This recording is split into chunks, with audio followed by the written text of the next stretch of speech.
Hello friends, welcome back to Jobless YouTube channel. आज की इस वीडियो के अंदर हम पेनिनसुलर रिवर सिस्टम यानी कि प्रायद्वीपीय भारत की नदियों के बारे में हम पढ़ेंगे। इससे पहले वाली क्लासेस के अंदर हमने हिमालय की जो जितनी भी नदियां थी यानी कि 3 मेजर जो रिवर्स हैं यानी कि सिंधु नदी तंत्र, गंगा नदी तंत्र और ब्रह्मपुत्र नदी तंत्र, हमने तीनों को कंप्लीट किया है। और आज की क्लास के अंदर हम जो पेनिनसुलर रिवर्स हैं हम आज उसको शुरू करने वाले हैं और लगभग 1 या 2 क्लासेस के अंदर ही हम इनको समेटने का काम करेंगे और पूरी की पूरी आपकी रिवर्स सिस्टम जो इंडिया का है वो सारा का सारा आपके पास 4 या 5 क्लासेस के अंदर आपको मिल जाएगा। और ये जो क्लासेस हैं ये बहुत ज़्यादा इंपॉर्टेंट क्लासेस हैं। अभी मैं आपको बताऊं तो वो कहते हैं ना कि क्या चल रहा है, कि इंडिया के अंदर क्या चल रहा है। एक ऐड आती थी पहले कि क्या चल रहा है इंडिया में, तो जी फोग चल रहा है। तो हरियाणा में क्या चल रहा है सर, सीईटी चल रहा है। सीईटी में क्या नोटिफिकेशंस मिलती हैं, रोजाना डेली हमें नोटिफिकेशंस देखने को मिलती हैं। सुबह उठते ही देखने को मिल गया, हाँ सर आज खदरी ने ये बोला, परसों खदरी ने ये बोला, ये कट ऑफ रहेगी, वो कट ऑफ रहेगी, ये क्वालिफाई होगा, वो क्वालिफाई नहीं होगा।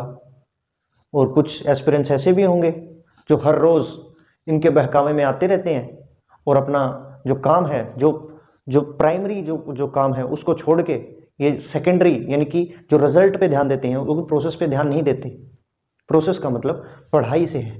कोई भी एस्पिरेंट अगर तैयारी कर रहा है तो उसका जो मकसद है वो पढ़ाई करना है, ना कि उसके रिजल्ट की तरफ ध्यान देना। आप प्रोसेस पे ध्यान दीजिए, आप पढ़िए, आप ऐसी चीज़ों के बारे में ना सोचिए कि क्वालिफाई होगा या नहीं होगा। उनको सोचना है जिनके नंबर कम हैं। जिनके नंबर कम हैं वो भी ये नहीं सोचे तो बेहतर है, क्योंकि अगर उनके नंबर कम हैं तो क्या पता कि उनके जो अगला जो पेपर है उसमें भी 80% जो स्टूडेंट्स ऐसे ही होंगे जिनके नंबर बाद में भी कम ही आएंगे, ज़्यादा नहीं आएंगे। ज़्यादा उन्हीं बच्चों के आएंगे, उन्हीं एस्पिरेंट्स के आएंगे जो अभी आए हैं, 80% के कम से कम। यानी कि यही सत्य है। पेपर तो ये भी था, ऐसा नहीं है कि ये पेपर नहीं था, पेपर ये भी था और पेपर की तरह ही हुआ है। और एक अच्छे कॉम्पिटिटिव एग्जाम की तरीके से ही इसको कंडक्ट करवाया गया था। और अच्छी बात है, भीड़ छटी है, कुछ को सबक मिलेगा, कुछ को सीख मिलेगी, तो वो आगे बढ़ेंगे, आगे पढ़ेंगे, ग्रुप डी की तैयारी करेंगे और किसी सेंट्रल एग्जाम की तैयारी करेंगे। HCM का फॉर्म अप्लाई करिए, MTS का अप्लाई करिए, काफ़ी फॉर्म है, क्या दिक्कत है। 6 महीने बाद से फिर दोबारा से ये CET ग्रुप सी की भी आएंगी, ग्रुप डी की भी आएंगी भर्ती, फिर दोबारा से ग्रुप सी का कॉमन पेपर भी होगा, कभी तो होगा, 1 साल बाद हो जाएगा, फिर कर लेना, क्या दिक्कत है उसमें। अभी क्वालिफाई कर करके अपना जो टाइम है वो वेस्ट मत करिए। Sorry for your precious time is going on. तो अपनी क्लास की तरफ और देखते हैं। आज हम पढ़ेंगे पेनिनसुलर रिवर सिस्टम के बारे में। तो हमने शुरुआत से क्या देखा है, जब हमने रिवर्स को पढ़ना शुरू किया, खासकर इंडिया की रिवर्स को हमने जब पढ़ना शुरू किया तो हमने इनको 2 भागों में बांटने की कोशिश करी है। 2 भागों में किस तरीके से, एक है हिमालय रिवर्स और सेकंड है पेनिनसुलर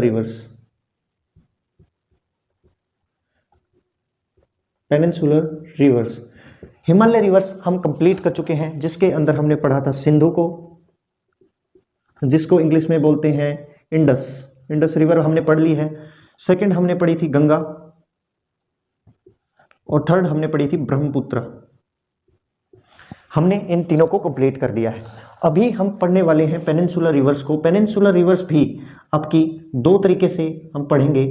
2 तरीके से किस तरीके से पढ़ेंगे कि एक वेस्ट डायरेक्शन की तरफ जो फ्लो होती हैं, वेस्ट फ्लो वाली, और सेकंड हम पढ़ेंगे ईस्टर्न डायरेक्शन की तरफ जो बहती हैं, उन नदियों को हम पढ़ेंगे। यानी कि जिनका सबसे पहले हम पढ़ेंगे वेस्ट फ्लो, जो वेस्ट की तरफ जो फ्लो करती हैं उन नदियों के बारे में हम पढ़ेंगे। और सेकंड हम जो ईस्टर्न जो पार्ट है, जो मोस्टली जो ज़्यादा जो नदियां हैं अपनी वो इस साइड में ही ज़्यादा बहती हैं, तो हम उनको पढ़ेंगे। क्योंकि इस साइड में बहने वाली जो नदियां हैं वो इसीलिए, इसका कारण क्या है कि हमने क्लासेस करी थी प्लेट्यू वाली क्लासेस में हमने देखा था कि यहाँ पर ये कौन सी रेंज पड़ती है, ये पड़ती है वेस्टर्न घाट से जब हम ईस्टर्न घाट की तरफ जाते हैं तो जो ग्राउंड यानी कि जो प्लेटू है, यानी कि वेस्टर्न घाट से थोड़ा सा आगे चलते ही हमें डेक्कन प्लेटू देखने को मिलता है, जो सबसे बड़ा प्लेटू है इंडिया का, जो काफ़ी एरिया, जो पेनिनसुला जो इंडिया है उसका काफ़ी बड़ा एरिया वो कवर करता है। तो उसका क्या है कि वो वेस्ट साइड में थोड़ा सा ऊंचाई वाला क्षेत्र है और स्लोप बनाता है ईस्टर्न डायरेक्शन में कुछ इस तरीके से, यानी कि ये ग्राउंड है तो कुछ इस तरीके से वो स्लोप बनाता है, क्योंकि जो ढलान है ना वो ईस्ट साइड में है, ईस्ट साइड में, ईस्ट डायरेक्शन में है,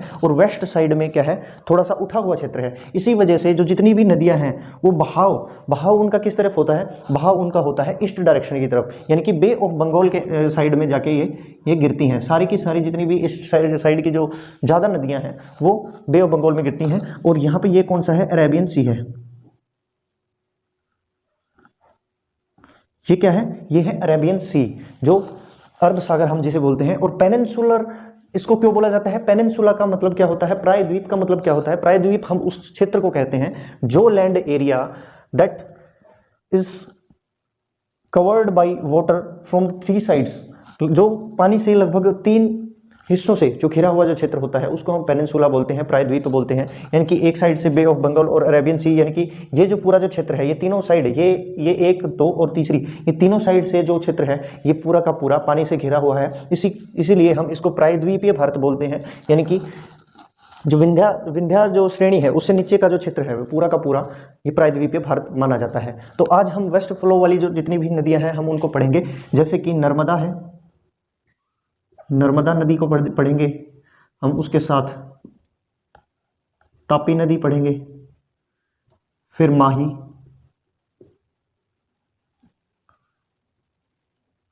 साबरमती और लूनी। हम इन 5 नदियों को आज हम पढ़ेंगे। और इस जो फ्लो वाली जो नदियां हैं, जैसे कि उसके अंदर महानदी है, गोदावरी, कृष्णा, कावेरी और दामोदर, ये जो नदियां हैं हम उसको अगली क्लास के अंदर कवर करेंगे। तो शुरू करते हैं हम अपनी नदियों से।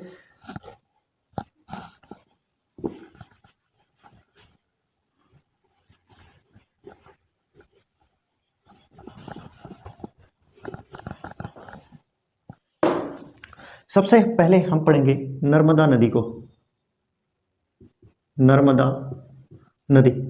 नर्मदा नदी जो है इसका ओरिजिन कहाँ है। सबसे पहले ये होता है कि एक नदी का माउथ होता है, एक ओरिजिन होता है। ओरिजिन जहाँ से नदी निकलती है, और माउथ उसको बोलते हैं जहाँ जिस क्षेत्र से जाके ये जो समंदर है उसके अंदर समा जाती है। तो ओरिजिन इसका कहाँ से है, इसका ओरिजिन है अमरकंटक हिल्स। अमरकंटक हिल्स, मैं बताऊंगा आपको कि अमरकंटक हिल है कहाँ, और इसका माउथ कहाँ है। माउथ यानी कि मुहाना कहां पर है, मुहाना है इसका gulf of Khambhat. Gulf of Khambhat Gujarat के पास है। गुजरात में मान लीजिए आप, गुजरात के बॉर्डर पे ही लगता है, तो गल्फ ऑफ खंबात में जाके इसका मुहाना पड़ता है। तो अभी मैं आपको मैप के थ्रू एक एक चीज़ें मैं आपको बताऊंगा, हर चीज़ आप नोट करते हुए चलेंगे, आप अपने हैंड रिटन नोट्स बनाते चलेंगे। तो अभी देखिए यहाँ पर ये मध्य प्रदेश है, ये एमपी है, ये गुजरात है, ये महाराष्ट्र है, MH लिख देता हूँ, ये छत्तीसगढ़ है, और ये ऊपर झारखंड और वेस्ट बंगाल वाला क्षेत्र है। तो यहाँ पर कुछ इस तरीके से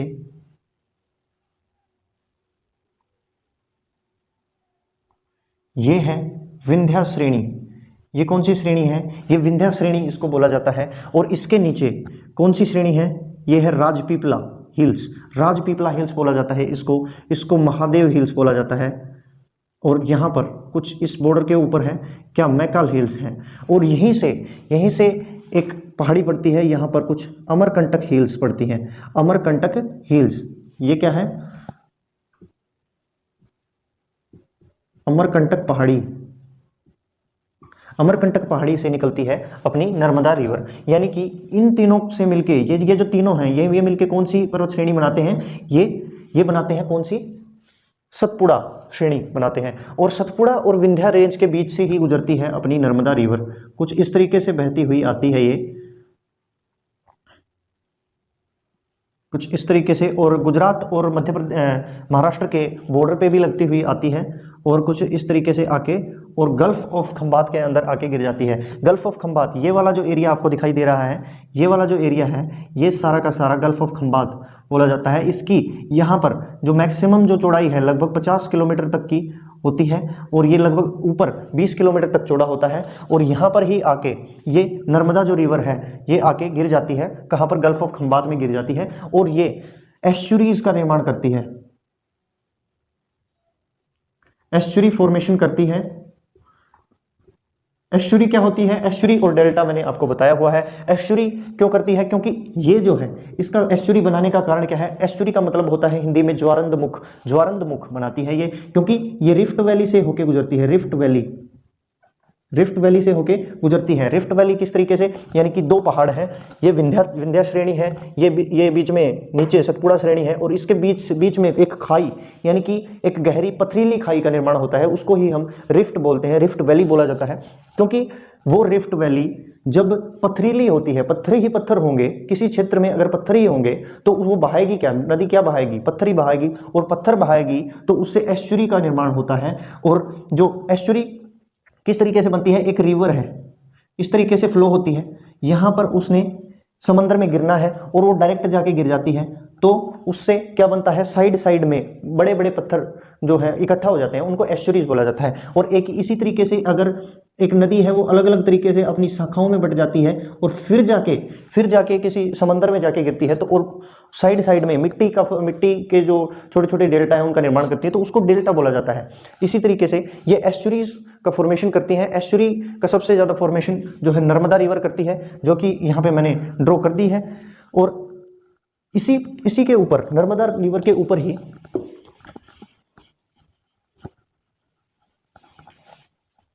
सबसे पहले हम देख लेते हैं इसकी लेंथ, लंबाई कितनी है।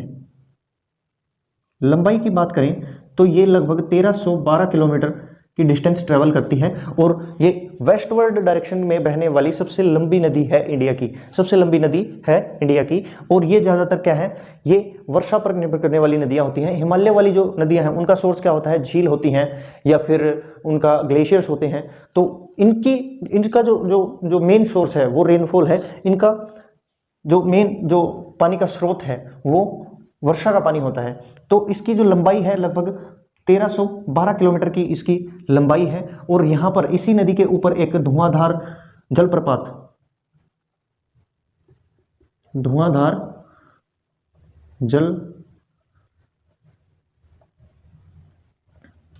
भी है, जो कि बहुत ही सुंदर देखने को मिलता है। सरदार सरोवर बांध भी इसी के ऊपर है, सरदार सरोवर बांध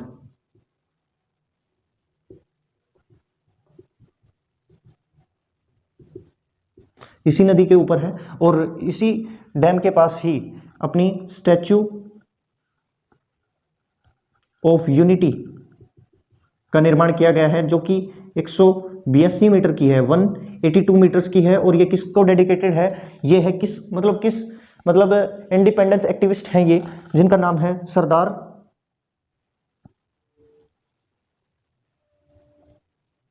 वल्लभ भाई पटेल।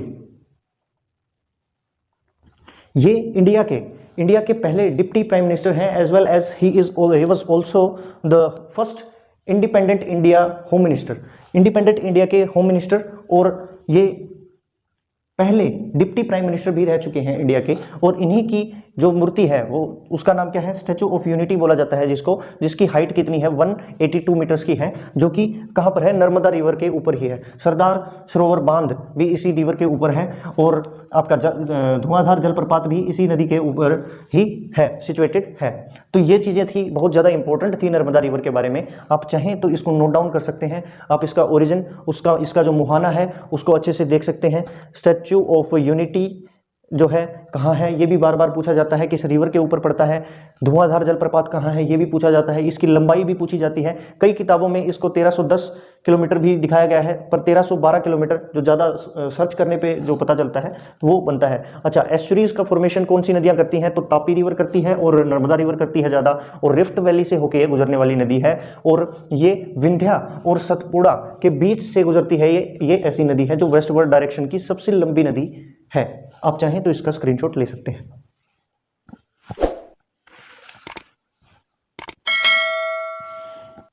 आगे बढ़ते हैं।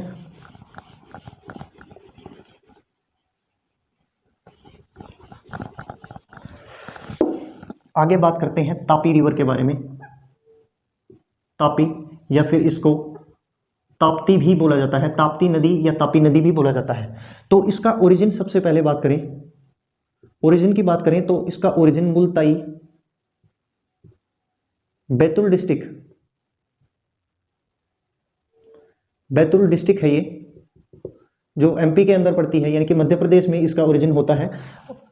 एक चीज जो है हमने इसके अंदर मिस कर दी, जो नर्मदा रिवर है वो ये पूछा जाता है कि कहां कहां से गुजरती है। तो नर्मदा रिवर एमपी, महाराष्ट्र और गुजरात, यानी कि 3 जगहों से गुजरने वाली रिवर है। और इसी तरीके से तापी जो रिवर है, इसका जो ओरिजिन है ये मुल्ताई बैतुल डिस्ट्रिक्ट से होता है, कुछ यहां से, यानी कि साउथ डायरेक्शन से, सतपुड़ा के जो साउथ डायरेक्शन है, कुछ यहां से इसका फॉर्मेशन होता है। मैं आपको ड्रॉ करके बताता हूं कि ये कहां से निकलती है और कहां पर जाकर के ये मिलती है।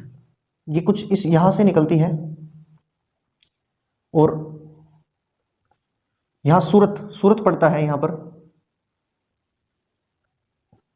जो कि लगभग जो गुजरात का बॉर्डर है वहीं पे यहाँ पर कुछ सूरत पड़ता है। और सूरत के पास ही ये गल्फ ऑफ खंबात में ही जाके जितनी भी आज की नदियां हैं जो वेस्ट डायरेक्शन में बहने वाली जो प्रायद्वीपीय नदियां हैं, सारी की सारी गल्फ ऑफ खंबात में ही जाके मिलती हैं, सिवाय एक के, लूनी रिवर के। उसको भी हम आगे पढ़ने वाले हैं। तो इसका तापी रिवर का जो है इसका ओरिजिन आपको पता चल गया है कि ओरिजिन कहाँ से होता है। ये बैतुल डिस्ट्रिक्ट है, यहाँ से इसका ओरिजिन होता है। जो सतपुड़ा जो रेंज है उसमें उसके नीचे यानी कि साउथ डायरेक्शन से इसका ओरिजिन होता है। और सूरत मतलब इसके बैंक पे ही पड़ता है, बिल्कुल मुहाने पे ही पड़ता है सूरत, और ये गल्फ ऑफ खंबात में जाके गिरती है। सूरत में मतलब ज़्यादा इंपॉर्टेंस क्यों है, क्योंकि टेक्सटाइल्स जो फैक्ट्रीज हैं वो ज़्यादा कहाँ पर है, वो जो सूरत में है।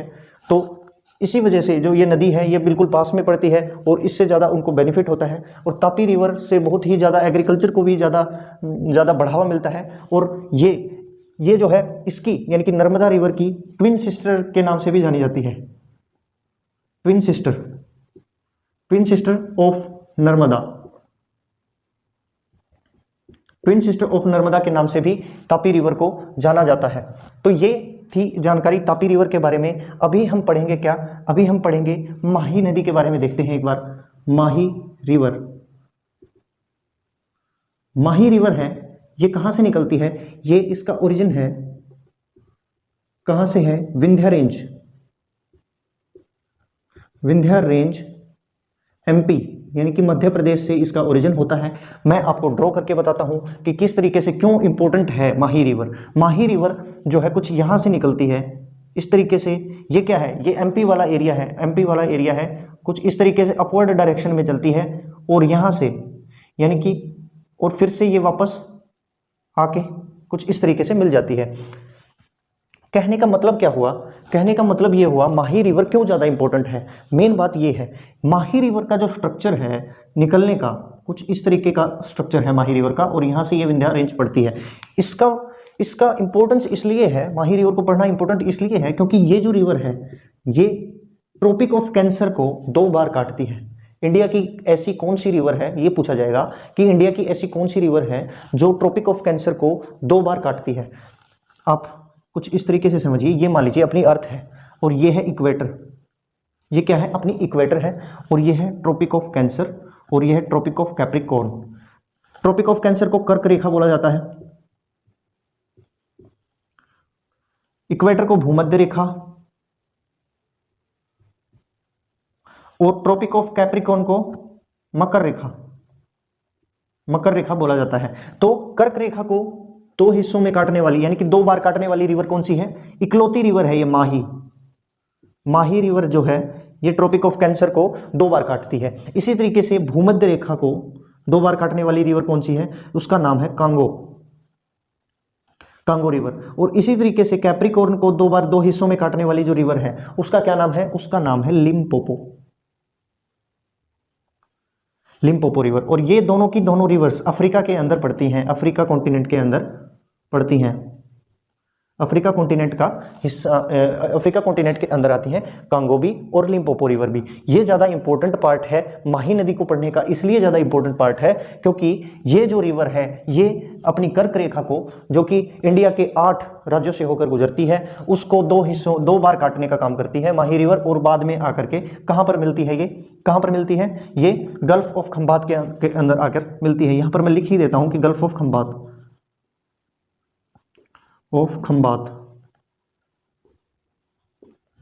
ये है gulf of Khambhat. I hope कि आपको ये चीज़ें समझ में आई होंगी कि माही रिवर कहाँ से निकलती है। माही रिवर जो है ये एमपी से निकलती है और ये राजस्थान का जो बागड़ वाला जो क्षेत्र है, बागड़ वाला जो क्षेत्र है वहाँ से यूटर्न लेके एक गार्च बनाते हुए वापस आती है और गुजरात से होते हुए ये कहाँ पर आकर गिर जाती है, ये गिरती है कहाँ पर, कुछ गल्फ ऑफ खंबात के अंदर आके गिरती है। अभी हम पढ़ते हैं क्या, ये आपको पता होगा, ये जो रेंज है इसको हम क्या बोलते हैं, ये आपको ध्यान हो तो आप बता पाएंगे कि इस रेंज को क्या बोला जाता है, अरावली रेंज।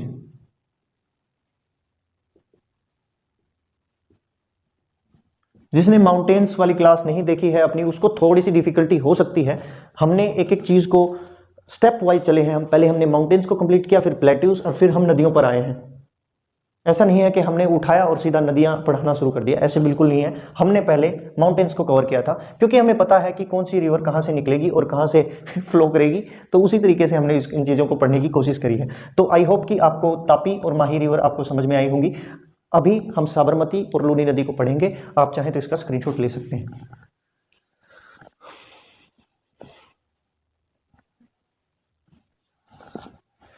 अभी हम पढ़ते हैं साबरमती रिवर के बारे में। साबरमती रिवर जो है ये अपनी कौन सी है, अरावली हिल्स है। अरावली हिल्स के साउथ वेस्ट डायरेक्शन से कुछ इस तरीके से राजस्थान से निकलती है, कुछ यहाँ से निकलती है, और ये अहमदाबाद होते हुए कुछ इस तरीके से आके और गल्फ ऑफ खंबात में ही आके इसका दी एंड होता है, यहाँ पर आके ये मिल जाती है इन गल्फ ऑफ खंबात में आके और अरेबियन सी के अंदर गिर जाती है। यानी कि इसका ओरिजिन बोले तो कहाँ से होगा, इसका ओरिजिन देखे जाए तो कहाँ से होगा, इसका ओरिजिन जो है south west to Aravalli,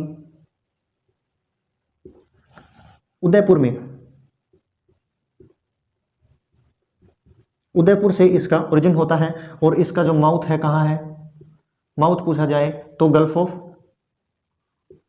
Khambhat.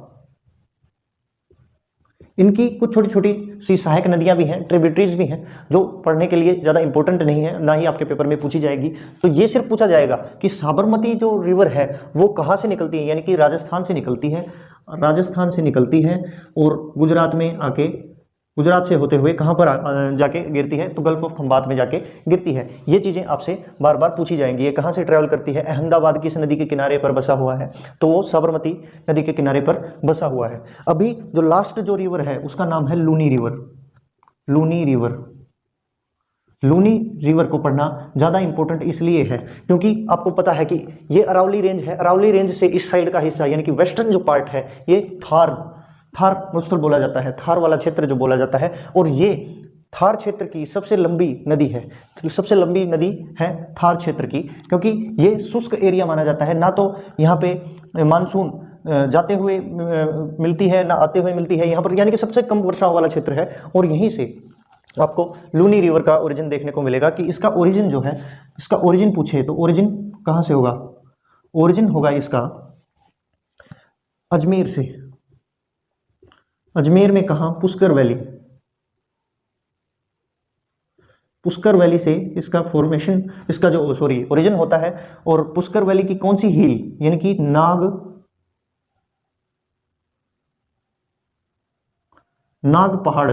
पहाड़ से इसका ओरिजिन होता है। और ये कहाँ पे आके गिरती है, इसका माउथ कहाँ पे, माउथ तो है ही नहीं इसका, ये लुप्त हो जाती है। ये रन ऑफ कच्छ में आके गिरती है, रन ऑफ कच्छ।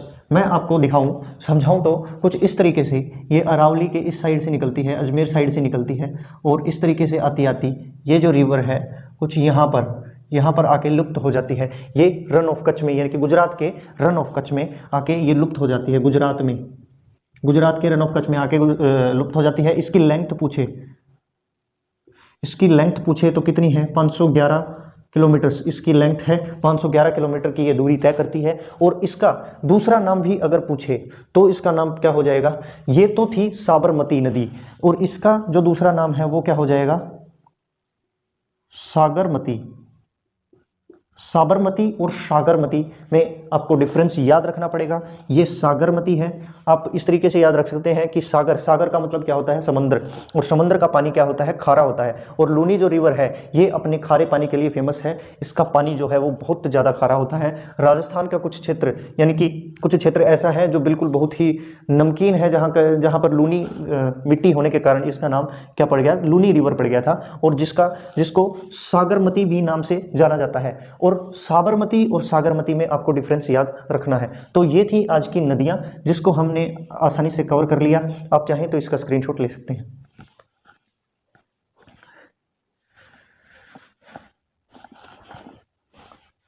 तो चलिए, आज की क्लास के अंदर हमने 5 नदियों को पढ़ा है। पहली नर्मदा, तापी, तीसरी हमने किया माही नदी, चौथी हमने साबरमती को पढ़ा, और पांचवा हमने लूनी रिवर को कंप्लीट किया। और इसी से अपना जो वेस्ट डायरेक्शन की जो प्रायद्वीपीय जो नदियां हैं वो कंप्लीट हो गई हैं, और ईस्टर्न डायरेक्शन वाली जो नदियां हैं वो बचती हैं। वो एक क्लास और लगेगी, उसके बाद आपका ये नदियों वाला जो टॉपिक है वो कंप्लीट हो जाएगा। आई होप कि ये जो वीडियो है ये आपको अच्छी लगी होगी, और कोई बातें थोड़ी बहुत अगर मेरी आपको चुभती होंगी तो आप मुझे माफ़ कर सकते हैं, ऐसी कोई बात नहीं है। अपना बड़ा भाई छोटा भाई समझ के माफ़ कर देना यार। मैं तो बस यार आपको पढ़ाने की कोशिश करता हूँ और अच्छी चीज़ें आपको प्रोवाइड करने की कोशिश करता हूँ। मैं सोचता हूँ कि मतलब एक्सपीरियंस से मैं बता रहा हूँ, जब तक आप पढ़ेंगे नहीं, जैसे ही मतलब जितनी भी गलत चीज़ों में जब तक आप पढ़े रहेंगे ना, तब तक आपका पेपर निकलने वाला नहीं है। आप कम से कम एक बार अच्छे तरीके से पढ़ के देखिए, कम से कम पेपर तो पास होगा आपका। 100% कहता हूँ मैं, आपका पेपर 100% पास होगा। नौकरी की कोई गारंटी नहीं है, पेपर जरूर पास हो जाएगा। आप पढ़िए, आप अच्छे तरीके से पढ़िए, अपनी तैयारी करिए। सर्दी का मौसम है, स्वस्थ रहिए। मिलते हैं अगली क्लास के साथ, तब तक के लिए जय हिंद।